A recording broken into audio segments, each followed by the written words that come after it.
Hi there, I'm Tony Cayley-Burnell. I'm the Norwegian Church Officer and I look after the events here, the facilities. So if you like, it's the assistant manager for the venue.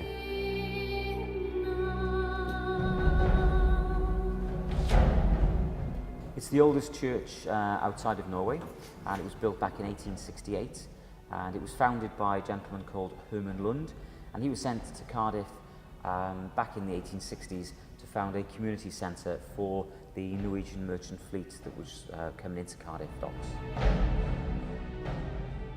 During World War II, obviously, Norway itself was occupied by Nazi forces, and the Norwegian merchant fleet, which was the third biggest fleet in the world, was unable to return home.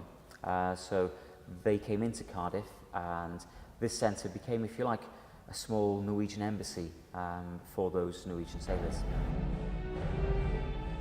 By 1974, this church was abandoned, and throughout the 70s it was vandalised and due for demolition. But thanks to the Cardiff Bay Development Corporation highlighting the condition of the church, the Norwegian Church Preservation Society was set up. They raised the funds to save this little church, and it was dismantled, put into storage, and then rebuilt on a new location back in 1992. We've got some really interesting, very important artefacts here in the church. The stained glass window alongside me, that goes back to the 1860s. The pulpit is the original pulpit. But something which is important to all of these Scandinavian churches is the ship which is hanging in the hall here, facing towards the altar.